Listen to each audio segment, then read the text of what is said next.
Mesdames, Messieurs, bonjour et bienvenue à cette nouvelle audience du tribunal de l'actualité pour laquelle siègent les juges Bernard Bougma et Geoffroy Vara. Bonjour, juge Geoffroy Vara.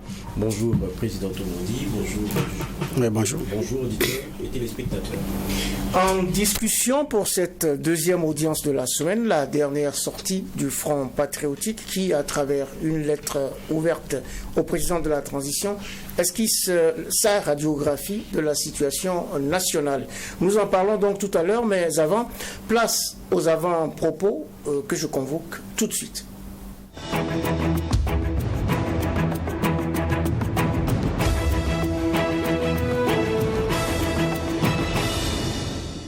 Les avant-propos des juges, c'est maintenant, et on commence avec Bernard Bougma. Merci, Président. J'ai deux avant-propos. Le premier avant-propos, c'est le Nigeria, où la passation de charge a officiellement eu lieu. Le nouveau président a été renvoyé à l'exercice de ses fonctions. L'ancien a été tout simplement raccompagné dans sa voiture pour vivre sa retraite. D'ailleurs, il était donc en tant qu'officier supérieur de l'armée du Nigeria qui a combattu au niveau de la guerre du Biafra. C'est une retraite bien méritée après autant d'années. C'est quelqu'un qui, quand il est arrivé avec son style, beaucoup plus de lenteur. D'ailleurs, les Nigériens l'avaient surnommé Baba Goslo. Et puis bon, qui avait à un moment donné eu des soucis de santé à tel enseigne qu'on s'était posé la question de savoir est-ce qu'il allait avoir un deuxième mandat. Parce qu'il y a eu un long séjour pour des questions sanitaires qui avaient laissé planer le doute sur sa capacité à reprendre les choses en main. Bon an, mal an, il a terminé, il est parti, ils se sont dit au revoir. Il y a un nouveau président maintenant qui arrive, naturellement, qui va venir également avec sa marque. Ce qui est important et essentiel à retenir, ce sont ces images d'au revoir. L'image d'au revoir, quand vous regardez les commentaires, il y a plusieurs Burkinabés qui se disent quand est-ce que nous aurons ça chez nous? Puisque chez nous, un président civil n'a jamais terminé. Mais c'est aussi la faute des civils, puisque les militaires les renversent et puis disent que c'est de leur faute. Donc, on n'a pas encore eu ça. Sauf, et bon, c'était aussi une exception, c'était sous la transition quand même. Puis ça a duré un an, et là même le président a été poussé tomber, et puis on l'a remis en selle. Donc, la vérité aussi, elle est là implacable. Parce que pour le moment, nous n'avons pas encore réglé les problèmes d'hommes. Nous sommes dans les débats de personnes, nous sommes dans des débats d'hommes. Pour le moment, on pense rarement État, on pense rarement nation. La question de l'État-nation n'a pas encore tout son sens dans notre quotidien. La question de la religion, de la région, les querelles personnelles ont toujours pion sur rue. C'est ce qui fait que, pour le moment, ça va venir un jour. Mais en attendant, on est dans les débats des personnes. J'espère qu'à un moment donné, on prendra conscience et quitter dans les débats des personnes pour regarder l'avenir ensemble et bâtir l'avenir ensemble. En tout cas, c'est une belle image du Nigeria qui nous inspire beaucoup. Le deuxième avant-propos, c'est par rapport à ces 9 personnes qui sont actuellement détenues à la maison d'arrêt et de correction. Certains des hommes de médias, d'autres des leaders d'organisations de la société civile. Et donc, dans le cadre effectivement de cette procédure judiciaire qui est enclenchée à leur encontre. Donc, pour les chefs d'inculpation, ça commence à se préciser. Une citation à attroupement, mise en danger de la vie d'autrui. Certains également sont poursuivis pour non-dénonciation effectivement des délits qui devaient être commis. Donc, on attendra de voir le jugement. Donc, maintenant, il y a des hommes politiques qui ont été entendus. J'apporte plus de précision parce que la dernière fois, j'en avais fait un avant-propos. Pour la m'ajouter, c'était en tant que témoin par rapport à cette affaire-là. Donc, c'est cette précision que je voulais apporter sur la nature de leur audition en tant que témoin par rapport à ceci ou à cela. Certainement, le procès viendra démêler sous ça. Si certains vont être à la barre comme témoins ou pas, parce que c'est possible aussi.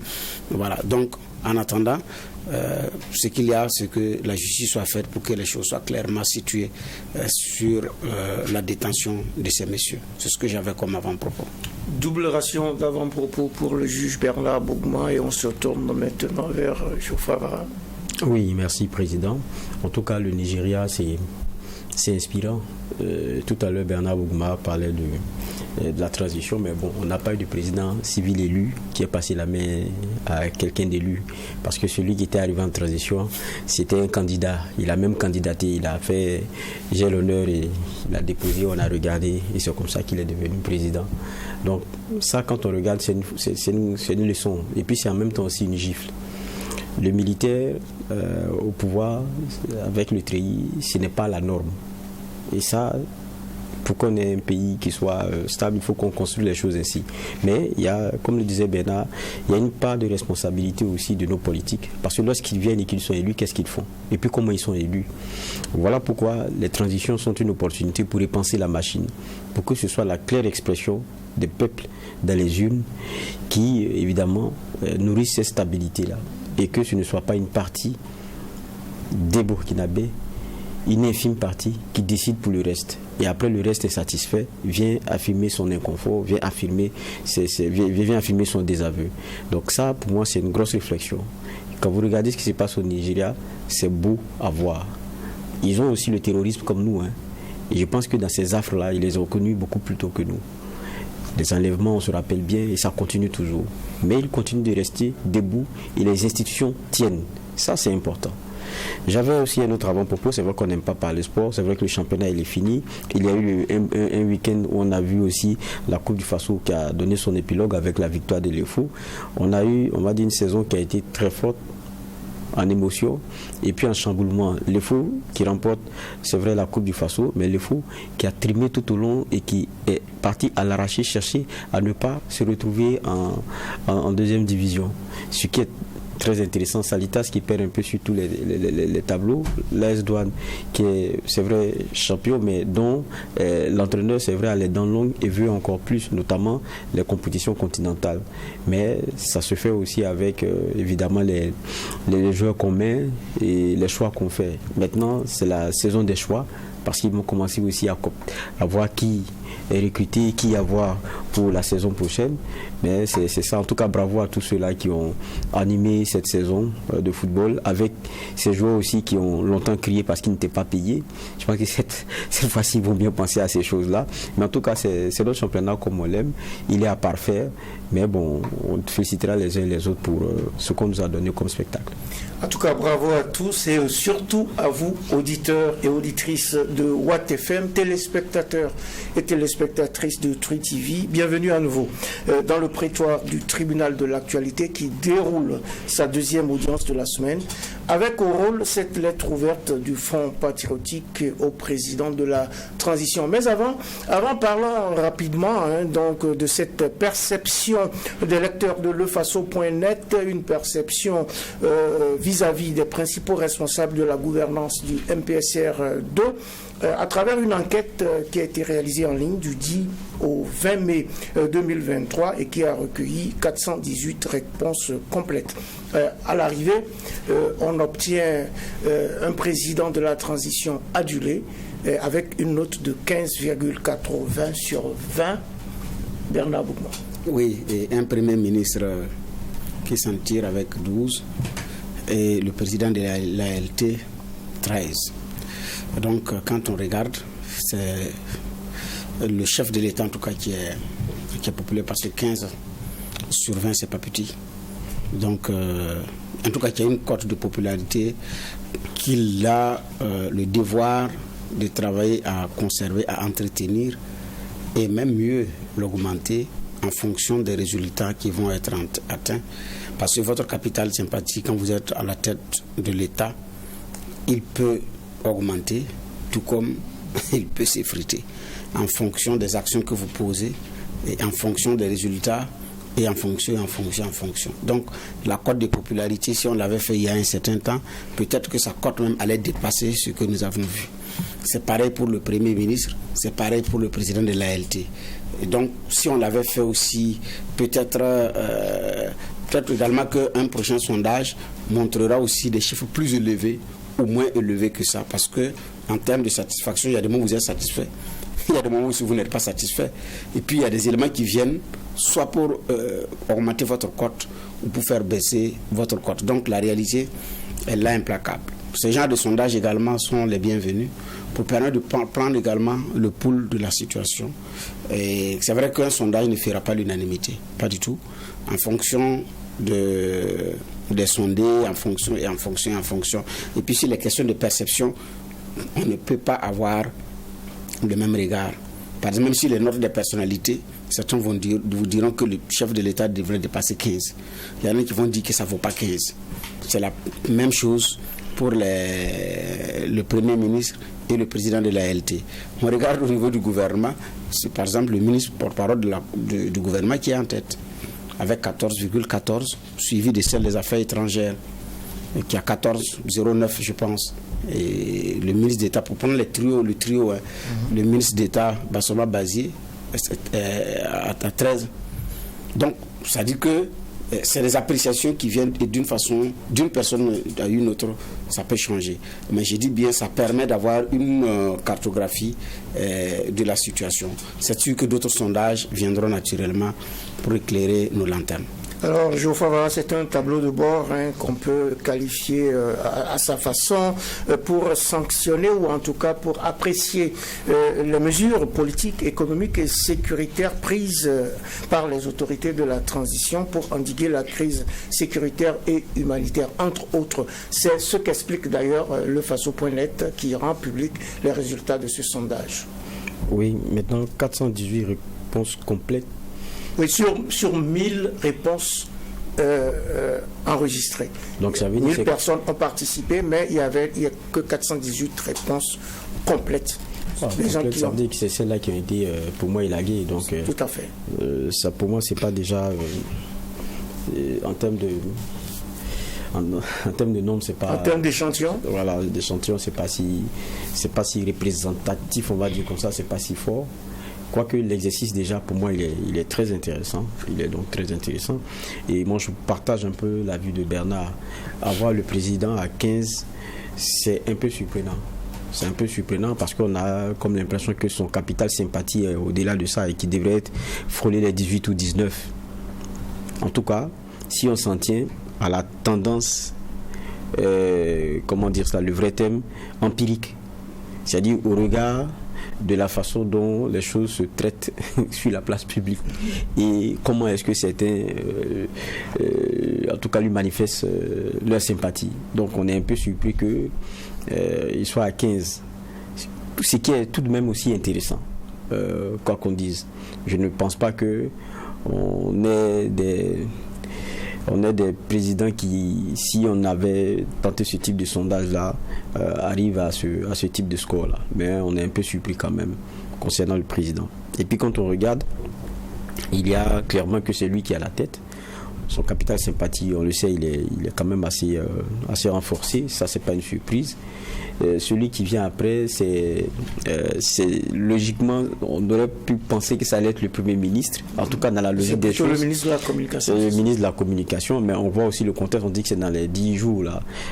Lui aussi a porté la voix du président pendant ces derniers temps, surtout sur des éléments pour lesquels beaucoup de Burkinabés se sont sentis un peu heurtés, notamment dans la façon dont on les juge eux sur leur approche face au terrorisme. Donc il y a comment c'est qu'on appelle cela, il y a un genre d'adhésion de fait parce que bon quelqu'un d'autre parle mal de chez vous, il y a celui qui porte la voix pour donner la réponse, il y a une sympathie naturelle qui vient, et donc ça moi je comprends un peu pourquoi est-ce que le porte-parole trône un peu juste après le président. Sinon dans le fond quand vous regardez, il n'y a pas de grosse logique, hein.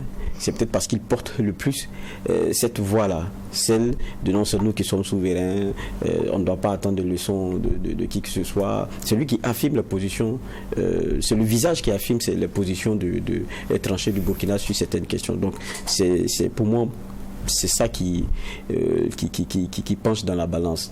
Maintenant, le fait que le Premier ministre soit, même après le président de l'Assemblée nationale, l'Assemblée législative de transition, je pense que ça aussi c'est un indicateur fort. Ça veut dire que le Premier ministre doit retravailler beaucoup de choses. Je pense aussi qu'il paie pour certaines, moi je ne parle pas de certaines positions, mais la façon de communiquer. Quand vous voyez comment il était allé en Russie, ça a été décrié un peu par tout le monde. Maintenant, il y a un genre de réhabilitation, notamment dans la dynamique pour aller au Venezuela. Ça a été un peu corrigé. On a vu lorsqu'il est quitté au Ghana et qu'il est rentré, il a annoncé que des boîtes étrangères viendraient, ce qui a été recadré très vite. En tout cas, c'est l'impression que tout cela a donné. Donc, c'est un peu ça. Et puis on a un Premier ministre aussi, si c'est pas peut-être ces derniers temps-là qu'on voit un peu plus actif. Quand il venait à des rencontres et à des cérémonies, et même alors qu'il était présent, son discours était lu. Très souvent, soit par un ministre ou bien même par le porte-parole du gouvernement, alors qu'il était présent. C'était des questions que moi je me posais, mais maintenant on le voit aussi lire ces discours et tout. Peut-être qu'il y a une prise de conscience de ce que voilà, on ne soit pas si présent dans le cœur de Burkinabé dans la façon de faire les choses, et peut-être c'est pour ça qu'il y a ces corrections. Mais je pense qu'il y a une leçon à tirer en tout cas au niveau du Premier ministre. Si son président n'arrive pas à le suivre dans la sympathie que les Burkinabés ont, et que c'est un porte-parole qui le trône, ça veut dire qu'il y a un élément.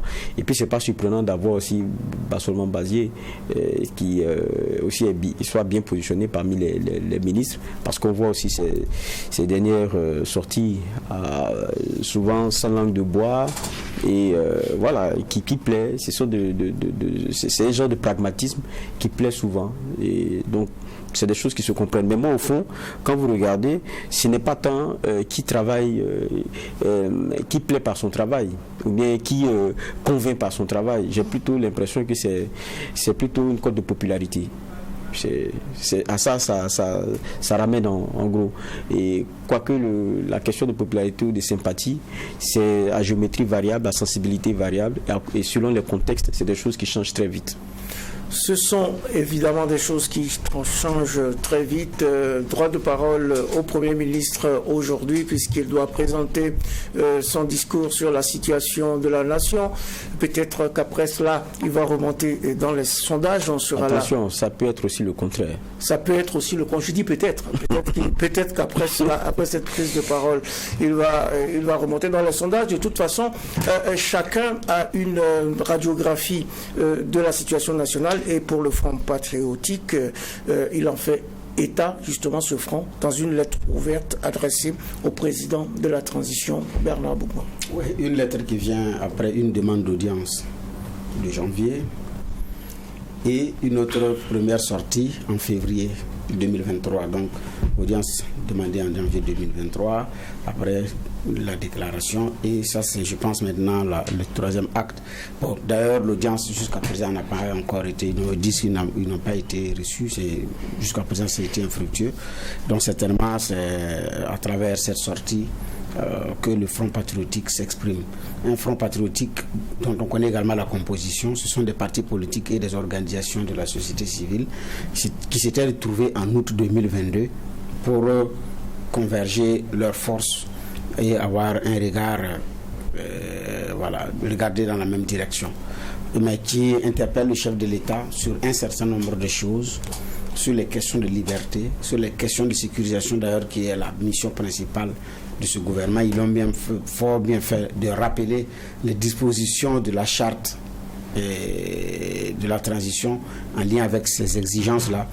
Donc c'est un front patriotique qui s'est fait entendre par rapport à la situation nationale, comme il a l'habitude de faire, soit en conférence de presse, soit à travers une déclaration, soit à travers toute autre sortie. Mais quoi qu'il en soit, c'est réellement sur les sujets de l'heure, les préoccupations de l'heure qui ont été soulevées dans cette sortie. Ce sont les préoccupations de l'heure qui ont été soulevées. Le Front patriotique qui est donc né le 4 août 2022, bientôt un an. Le Front patriotique qui estime que son ambition, c'est d'apporter sa contribution à la réussite de la transition et en mobilisant le peuple aux côtés de ses forces de défense pour vaincre le terrorisme, entre autres notamment Geoffroy Arabe. Oui, je pense aussi qu'il faut saluer la démarche de ce front-là, qui n'est pas seulement dans la critique, qui est aussi dans la proposition. C'est ça qui est important. C'est-à-dire, même quand on est dans la critique, elle est constructive parce qu'après, il y a des éléments de proposition qu'on apporte. Maintenant, si l'oreille est attentive, tant mieux. Si elle ne l'est pas, bon, tant mieux. C'est cela la réalité. Mais il faut saluer au moins la démarche de faire à chaque fois des propositions. Et puis sur, par exemple, la question de la lutte contre le terrorisme, je pense que ce front-là, depuis sa création, partageait sa vision là-dessus. C'est-à-dire qu'il faudrait que le peuple même soit au cœur de cette lutte-là. Aller jusqu'à l'armée, pourquoi pas, et l'organiser. Je pense que c'est une vision qu'ils ont toujours eu à partager. Maintenant, concrètement, le comment, ça aussi, ils continuent toujours de le partager et de le rappeler. Et même cette fois-ci, ce qu'ils demandent, c'est qu'on se penche aussi sur les questions de réforme, sur le plan administratif, politique et autres, même les questions électorales, mais toujours avec la démarche qui a à son cœur, le caractère endogène des choses. C'est de compter d'abord sur nous et comment est-ce que par nous-mêmes, on essaie d'avancer ensemble sur ces questions. Déjà, moi, je salue la démarche. C'est une démarche saluée, d'autant que, justement, comme l'a dit Geoffroy Avara, il y a des propositions à l'appui de cette lettre ouverte. Comment vous appréciez ces propositions faites, justement, par le Front populaire, Bernard Boum? Front patriotique. Le Front patriotique, autant pour moi. Un front puisque le Front est toujours au fond, alors... Oui. Il y a toujours et puis on a eu également un Front populaire. Voilà, bref. En fait... Bon, comment est-ce que j'apprécie les propositions? D'abord, ce sont leurs propositions. Ce sont des propositions du Front patriotique qui, à mon sens, cadrent avec ce que nous vivons actuellement. Il s'agit de la défense, d'abord de l'intégrité du territoire, la sécurisation des zones qui avaient été ou dont les populations avaient été forcées à bouger, mais aussi sur les consultations qui doivent se poursuivre sur le plan, comment on appelle ça, politique. Et ils l'ont bien fait de rappeler, parce que d'ailleurs, c'est ce que la charte, les grands points de la charte de la transition, c'est ce qui a été rappelé. Parce que le premier point, c'est de rétablir et renforcer la sécurité sur l'ensemble du territoire national, apporter une réponse urgente, efficace et efficiente à la crise humanitaire, promouvoir la bonne gouvernance et la lutte contre la corruption, engager des réformes politiques, administratives et institutionnelles en vue de renforcer la culture démocratique et consolider l'état de droit, œuvrer à la réconciliation nationale et à la cohésion sociale, assurer l'organisation d'élections libres, transparentes, équitables et inclusives. Ce sont les grandes missions essentielles. Les grandes missions, au risque de me répéter, ce sont les missions essentielles du président de la transition. Donc, du gouvernement de la transition, c'est sa mission, c'est ce qui est sur sa table et c'est ce que effectivement il doit faire. Mais maintenant, le Front patriotique, en sortant, c'est pour rappeler ses missions, rappeler également qu'il y a des libertés qui doivent être protégées, rappeler qu'il y a des engagements qui ont été tenus notamment sur les questions de réforme de l'administration, les questions de réforme du système, des questions politiques. Mais jusqu'à présent, les lignes n'ont pas bougé. Donc, mais il y a des points qui sont relevés qui sont satisfaisants. C'est l'enrôlement massif des VDP. Ils disent d'ailleurs qu'ils avaient demandé. Ce qu'ils demandent maintenant, ils disent guerre populaire, le terme exact qu'ils ont dit, je préfère citer comment on appelle ça, le terme exact qu'ils disent, c'est une guerre populaire. Voilà, système de défense populaire. Voilà. Donc, poursuivre la mobilisation générale et d'instaurer un système de défense populaire. Si on les avait demandé, en tout cas, le renforcement du nombre de VDP, l'opération a été lancée. Là, ils l'ont salué. Ils ont salué également les efforts de reconquête du territoire et tout. Mais maintenant, il y a des aspects aussi qui restent. Voilà. Donc, est-ce que le Front patriotique est en droit de le faire? Oui. Parce que ce sont des Burkinabés, ce sont des animateurs de cette vie politique. Et d'ailleurs, dans ce Front patriotique, les libertés ont bougé. La liberté d'expression, les lignes ont bougé. Les questions de liberté du citoyen ont bougé à cause, effectivement, pour ne pas dire grâce à l'intervention de certains cadres de ce Front patriotique-là, qui à un moment donné, c'est des choses qui sont intervenues à un moment donné où il n'était pas laissé à n'importe qui, effectivement, de pouvoir s'exprimer au niveau du Burkina Faso sur certaines questions sans être inquiété. Donc parmi ces gens-là, il y a des personnalités aussi qui ont marqué de leur empreinte le Burkina Faso dans le milieu des associations, dans les milieux politiques et dans les milieux des médias. Ensuite, par rapport à la situation, c'est quand même des acteurs majeurs. Et puis les autres s'expriment. Il y a d'autres organisations de la société civile également qui s'expriment, soit par des directs, soit par des déclarations, soit par des audios, soit par des écrits. C'est également la même chose. C'est une tribune d'expression et ils ont aussi exercé leur droit à prendre la parole. Donc leur droit, une lettre ouverte au président de la transition avec un tableau, une radioscopie de la situation nationale telle que vécue par ce front patriotique, mais des propositions également, notamment l'une d'elles invite à convoquer dans les plus brefs délais de nouvelles assises nationales inclusives. Comment voyez-vous cette proposition de convoquer ces assises nationales qui est diversement déjà interprétée dans l'opinion publique nationale? Bon, il faut partir aussi du fait que pour beaucoup, les assises que nous avons eues n'étaient pas si inclusives que ça. Donc, si on parle, et ça, c'est pas que le Front qui le dit, hein, il y a aussi d'autres regroupements qui ont décrié cela. Et il y en a même qui ont dit, bon, même quand on regarde les discussions qui se sont menées, on a vu comment il y avait les pressions depuis dehors, des points qui devraient aller, on dirait point par point pour ne pas se répéter.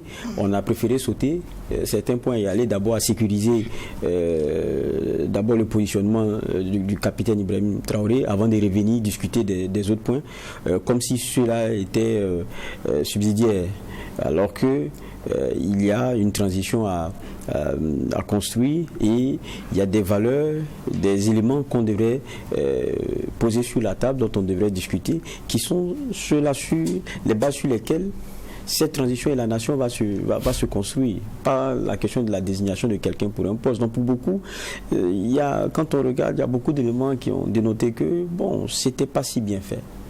Maintenant, comment rattraper les choses? Peut-être c'est pour cela que le Front propose d'autres assises qui soient plus inclusives. Bon, maintenant, vous savez, au Burkina, là, quand on parle d'inclusion, celui qui est dehors dit qu'il ce n'est pas inclusif parce qu'il n'y est pas.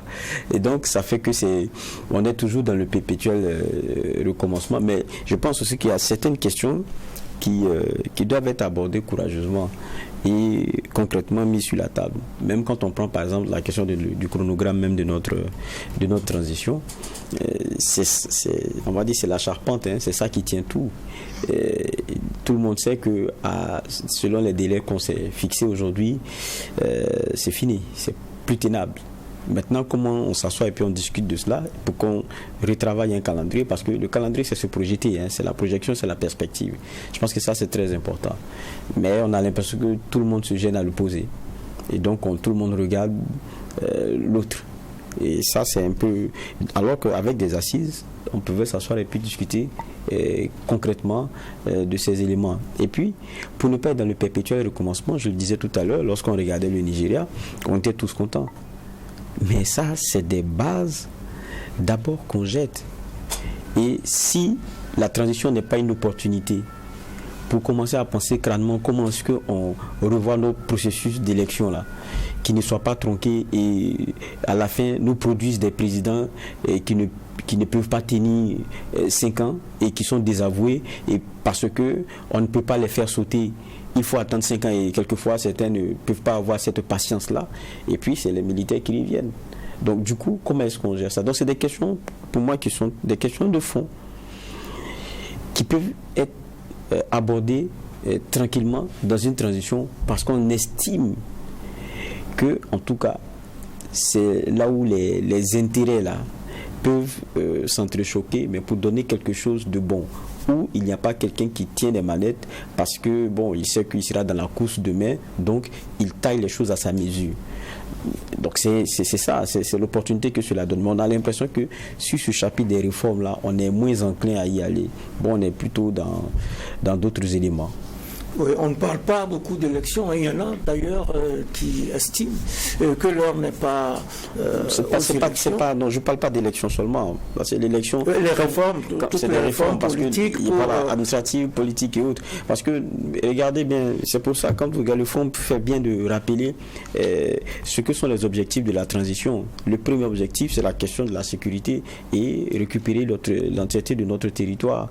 Et après, quand vous regardez, c'est vrai qu'il y a la question humanitaire, mais il y a la question des réformes politiques, administratives et autres. Maintenant, la question des élections, elle est inéluctable. Ça vient à la fin. C'est quand tout cela sera mis en branle qu'on pourra parler d'élections. Mais les élections, ça se prépare. Et ça se prépare avec des institutions qui sont fortes. Ça se prépare avec des tests qu'on a bien assis. Oui. Et c'est pour ça que je dis il y a des éléments de discussion qu'il faut avoir aussi dès maintenant. On dit la même chose, sauf que justement, on semble... les différents acteurs semblent à fond sur cette question. On n'en parle pas tellement, alors que le terme arrive bientôt. Est-ce que pour vous, il est judicieux également de convoquer des assises nationales, de reconvoquer, on dirait, d'autres assises? En tout cas, les acteurs sont à fond et à tonne. Okay, donc, franchement, sur cette question, le Front patriotique demande une reconvocation des assises pour redéfinir une nouvelle orientation, réorienter la transition, la recentrer sur l'essentiel. Ben là, je pense que ça va être un dialogue de sourds, parce que ceux qui sont au pouvoir, cette matière mordicus, se disent qu'ils sont dans la bonne direction. Maintenant, si ces messieurs la bougent, ils se disent que ça doit être seulement parce qu'ils veulent qu'il y ait des élections. Alors que c'est pas aussi pour des élections. Bon, donc parce que certains qui sont dans le Front patriotique ne vont même pas être candidats aux prochaines élections. Donc, voilà. Mais maintenant, l'élection aussi, c'est le couronnement de la fin de la transition. Mais pour le moment, on ne sait pas comment est-ce que ça va se passer. Parce que sur ces questions, il y avait une commission qui travaillait avec la CENI sur le calendrier électoral et tout. Donc, et après, il devait y avoir une rencontre entre les différents leaders des partis politiques qui a été reportée sur les dies. Jusqu'à présent, cette rencontre n'a pas encore eu lieu. Alors que les réformes institutionnelles sont très importantes. C'est vrai, on a commencé. Il y a des lois qui ont été réélues, il y a de nouvelles lois qui ont été votées, mais la loi fondamentale, sur laquelle d'ailleurs doivent se greffer les autres lois, pour ne pas dire que les autres lois tirent leur essence à partir de la loi fondamentale, là on n'en parle pas. Mais on a effectivement voté des lois dont on sera obligé soit de revenir modifier, soit de rejeter totalement, parce que ça ne va pas être en phase ou ce n'est pas en phase avec les réalités actuelles. Donc, naturellement, sur ces questions de réforme d'envergure, la question de la Constitution, elle doit être également mise sur la table. Ils disent d'ailleurs de convoquer de nouvelles assises inclusives avec la participation des forces sociales légitimes et représentatives pour une transition inclusive et plus consensuelle. D'ailleurs, c'est aussi le son de cloche de beaucoup de partis politiques. La transition consensuelle et surtout inclusive. Parce qu'aujourd'hui, quand on regarde au Burkina, on a 4 entités qu'on appelle forces vives. Ce sont les acteurs politiques, les organisations de la société civile, les forces de défense et de sécurité et les autorités morales, donc les autorités traditionnelles, coutumières et religieuses. Bon, voilà. Donc ça fait 4. Mais quand on prend la conduite des choses, toutes ces entités ne sont pas représentées forcément au niveau des instances. Naturellement, il y a des questions que les uns et les autres se posent par rapport à une telle situation.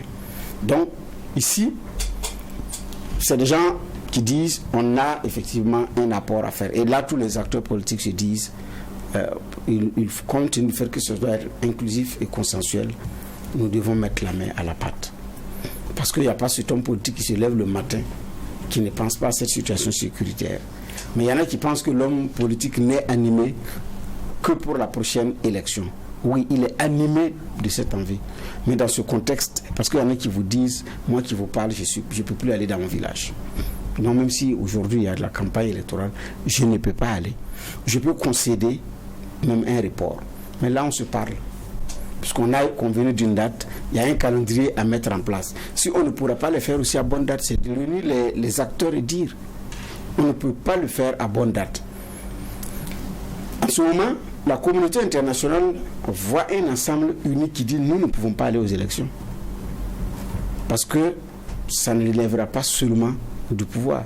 Il y a l'acteur politique qui ne peut plus aller sur cette terre pour battre campagne, mais la réalité aussi, c'est que cet acteur politique qui ne peut pas aller battre campagne veut aussi contribuer à comment on améliore la situation.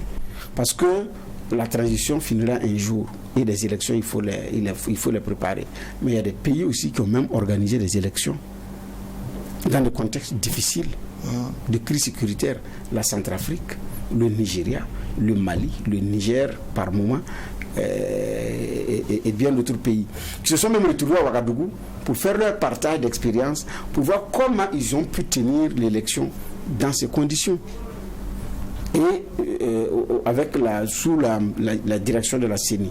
Donc c'est-à-dire, d'un point de vue, on doit pouvoir se parler pour savoir la situation actuelle et à quel niveau exactement, où on va exactement. Mais en attendant, qu'est-ce qu'on fait? Mais si on ne se parle pas, ça va être compliqué. Mais j'ai dit ça risque d'être un dialogue de sourds, parce que ceux qui sont au pouvoir n'entendent pas de cette oreille. Et quand vous écoutez leurs ouailles, ils chantent les éloges à longueur de journée, ils ne sont pas prêts pour aller à une élection. J'ai dit oui, je suis d'accord que les conditions, il y a des conditions qui ne sont pas réunies. J'ai dit mais on se parle. Il ne faut pas laisser le vide comme si on n'a pas un ministère qui s'occupe des questions politiques. Il y en a. Et le Premier ministre, son dossier d'ailleurs, c'est de s'occuper des questions de développement et des questions politiques. Donc c'est de trouver la formule pour que les différents acteurs se parlent.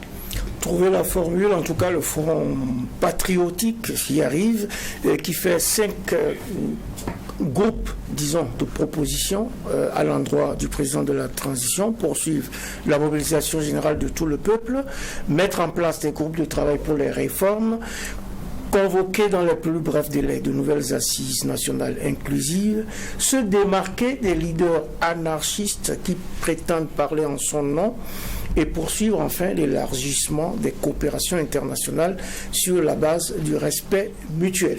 Donc 5 grandes propositions qui vont dans le bon sens selon vous, Geoffroy Gara? Oui. Quand vous lisez, avant de venir à ces propositions-là, je pense qu'il y a d'abord un déroulé fait de constats, d'interprétation de ces constats-là. Quand vous prenez, par exemple, je parle de se démarquer des leaders anarchistes qui prétendent parler en son nom, donc au nom du pouvoir en place. Ils le disent. Il y a des groupements que vous ne maîtrisez pas du tout, mais qui ont pied sur rue.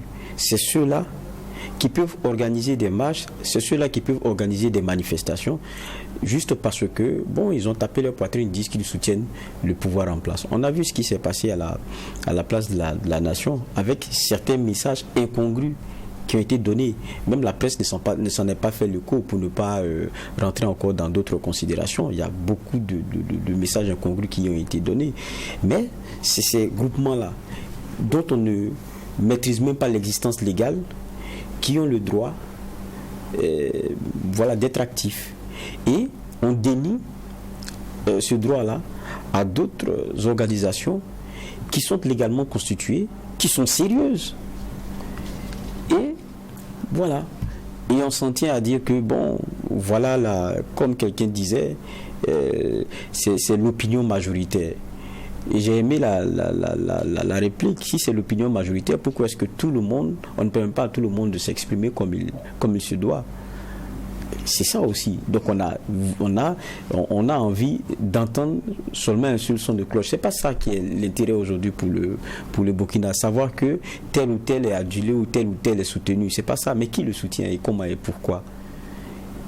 Parce que quelquefois, et quand vous regardez ces personnes qui disent soutenir le régime, en fait, ils ne font que l'enfoncer, ce régime-là d'ailleurs, de par leur position, de par la façon dont ils se comportent, en menaçant les uns et les autres. Ce n'est pas ça. Ce n'est pas comme ça qu'on veut voir ce Burkina-là. Mais ils tapent leur poitrine, ils disent qu'ils le font au nom de et ça, il y a un véritable problème. Et je suis entièrement d'accord lorsqu'il pose là sur la table. Et même, il y a un clin d'œil qui est fait aussi aux partis politiques qui, jusqu'à aujourd'hui, ne peuvent même pas véritablement tenir les instances.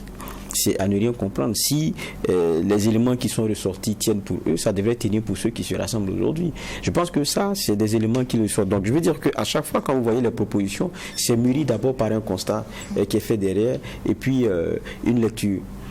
Ils sont revenus aussi sur beaucoup d'autres éléments en termes de propositions. Quand vous regardez, même sur la question des libertés, ils le disent très clairement. Ça ne sert pas le régime qu'on soit dans des genres de suspicion à tout va, et quelquefois aussi des interprétations et d'éléments qui se resserrent autour des gens sans qu'on ne comprenne vraiment clairement ce qui se passe. On a l'impression qu'il y a certains qui sont voués aux hégémonies, on regarde et puis on laisse faire.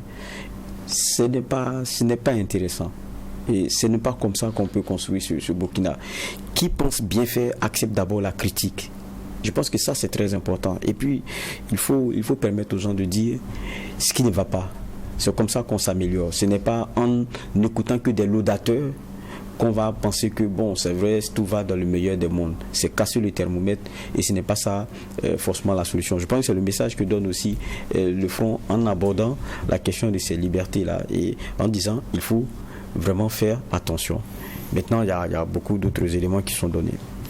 Il y a beaucoup d'éléments qui sont donnés dans un Burkina en proie au terrorisme, comme les pays de la sous-région d'ailleurs. Parlons rapidement, pour terminer cette audience du tribunal, des pays côtiers, et notamment du Togo, où la situation sécuritaire s'est dégradée au début de cette année, notamment dans la région des Savanes. C'est le groupe régional d'analyse Granit qui renseigne sur cette question en indiquant que nombre de civils tués dans des attaques de groupes armés, le nombre des attaques est plus élevé au Togo que dans les 3 autres pays côtiers, le Bénin, le Ghana et la Côte d'Ivoire. Bernard Bourma. Oui, mais la réalité c'est que les terroristes certainement ont besoin de bases arrières, d'accès également à la mer. Et donc les pays côtiers sont des cibles. L'autre aspect aussi, c'est que les pays du Sahel ne sont aussi qu'un pont. La réalité aussi, c'est ça. Donc, et c'est des digues qui ne doivent pas céder. Donc, si les États du Sahel cèdent, avec nos frontières poreuses, ce n'est pas aussi évident. Donc, parce que l'argument de départ, c'était de dire que oui, le Mali, c'est un grand pays, c'est très vaste, c'est difficile à contrôler. Alors que les pays également qui tapent ne sont pas aussi grands. Le Togo n'est pas aussi grand en termes de superficie que le Mali. Le Burkina, c'est pareil. Le Bénin, c'est pareil. Donc, ce n'est pas une affaire de superficie. Le Togo fait à peu près 56 000 km². Le Bénin, c'est 112 000 à peu près, voilà. Un peu plus de 112 000 km².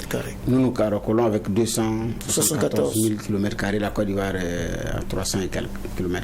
Donc, la réalité, 300 000, voilà. Donc, la réalité, c'est que ça n'a rien à voir avec la taille de l'État.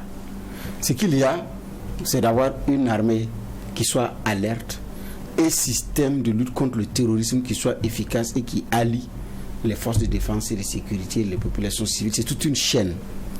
Mais j'ai l'impression que plusieurs États ne se sont pas sérieusement préparés pour faire face à l'hydre terroriste. Même les États du Sahel ne se sont pas conséquemment préparés. On a des officiers qui ont été préparés sur du renseignement dans les questions de terrorisme, mais j'ai l'impression que sur le plan du dispositif, ils sont venus trouver que en face, il n'y a pas grand-chose qui puisse... À tel enseigne que c'est maintenant qu'on réfléchit à une... comment on appelle ça, à une stratégie antiterroriste d'envergure.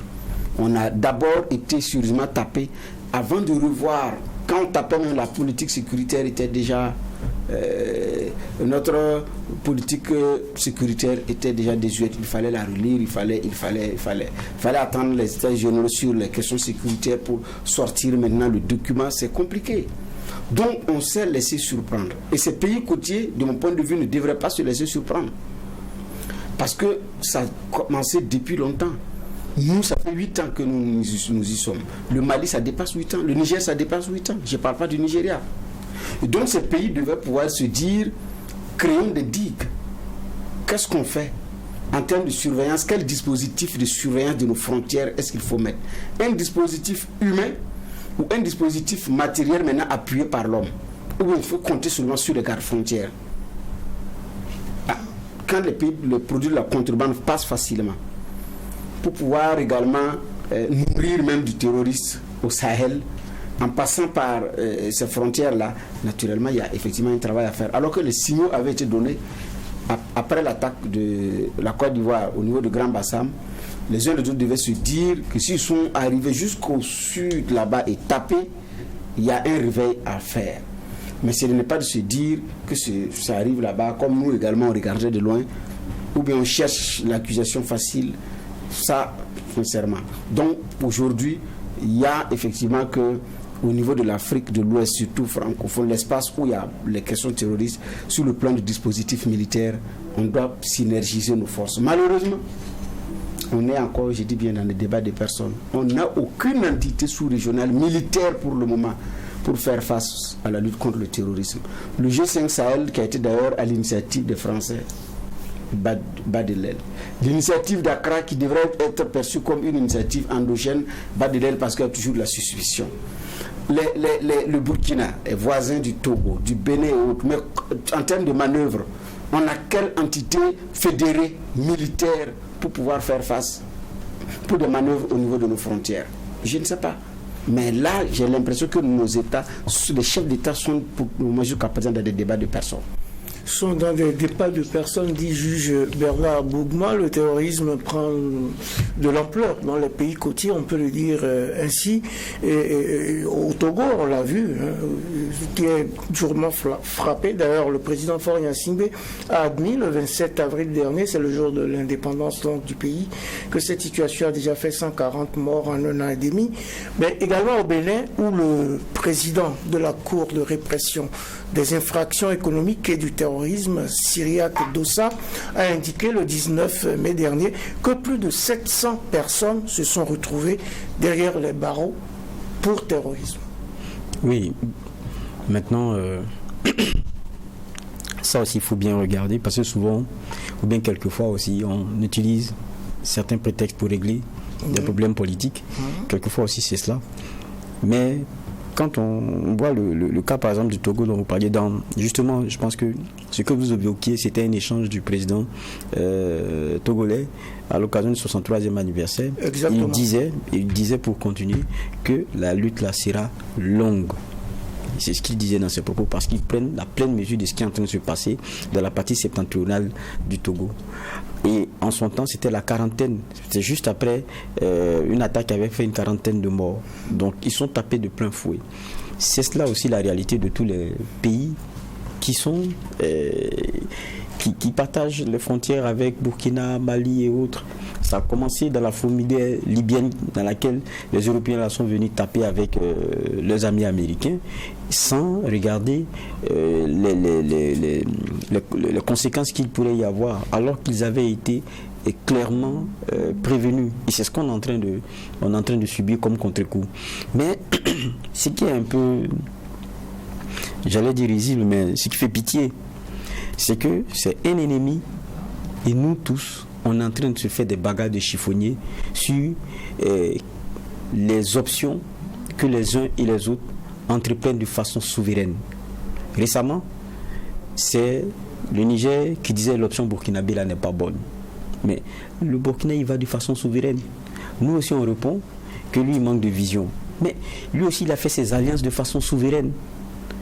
Maintenant, dans l'expression de nos souverainetés là, face à l'ennemi commun, qu'est-ce qu'on fait? Je pense qu'il y a un minimum sur lequel on devrait pouvoir s'entendre pour aller front commun. Mais cela, vous ne l'avez pas. Moi, j'ai été dans la zone Niger-Tilaberi. On vous dit, la zone des 3 frontières, le ventre mou, c'est le Mali de l'autre côté. Les gars, ils sont en train de fêter là-bas, les terroristes. Quand vous les tapez ici, ils partent de l'autre côté. Quand là-bas aussi le Mali fait après des grandes, comment on appelle ça, de grandes incursions, ils traversent la frontière, ils viennent s'asseoir au Burkina, ils sont tranquilles. Après, quand le Burkina mène aussi quelque chose, ils traversent la frontière, ils vont de l'autre côté. On ne fait pas d'action concertée. Parce qu'on est dans des bagarres de chiffonniers. Pourquoi tu as dit ça? Pourquoi toi tu as dit ça? Pourquoi toi tu es avec celui-là? Chaque pays est souverain. Maintenant, dans l'expression de nos souverainetés, là, comment on trouve le minimum pour pouvoir avancer face à l'ennemi commun? Je pense que c'est là où il faut avoir moins de passion pour les Africains que nous sommes. Quand on regarde l'Union européenne aujourd'hui, jusqu'à aujourd'hui, l'Allemagne regarde la France, mais ce n'est pas du même œil. Sur les questions économiques, chacun travaille pour son peuple. Sur certains éléments, chacun travaille pour son peuple. Sur la plupart des éléments même d'ailleurs. C'est son peuple d'abord. Mais dans son peuple d'abord, là, on appartient à une communauté, on essaie d'avoir un minimum de consensus sur lequel on avance. Ça fait que vous avez un problème avec la France, vous avez un problème avec les autres. C'est ce qui se passe. On a dit, la France va-t'en, les autres, ils sont solidaires. Mais pourquoi nous, on n'y arrive pas?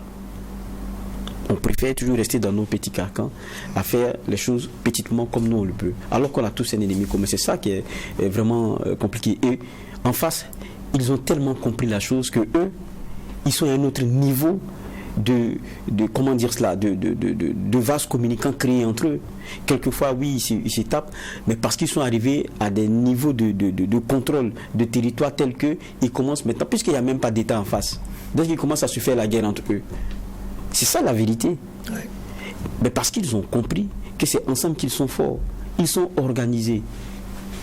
Mais nous, qu'est-ce que nous on fait? Nous, qu'est-ce qu'on fait? Et pourtant, tout le monde le sait, c'est ensemble qu'on sera fort, en mutualisant nos expériences, nos moyens et nos forces, qu'on pourra vaincre ce fléau. C'est la fin de cette audience du tribunal de l'actualité avec les juges que je remercie pour leurs éclairages. Merci, juge Bernard Bougman. Merci, président. Merci, juge Geoffroy Vara. Merci. Merci aux équipes techniques de réalisation ainsi qu'à vous tous, auditeurs et auditrices de Watt FM, téléspectateurs et téléspectatrices de Truth TV pour votre fidélité et pour votre attention. N'oubliez pas que Je voudrais n'a jamais rien fait, j'essayerai à faire de grandes choses, je veux à faire des miracles. Prenez déjà date pour la prochaine audience du tribunal de l'actualité, c'est demain, mêmes heures, mêmes antennes, avec un maillet toujours aussi juste, incisif et sans complaisance.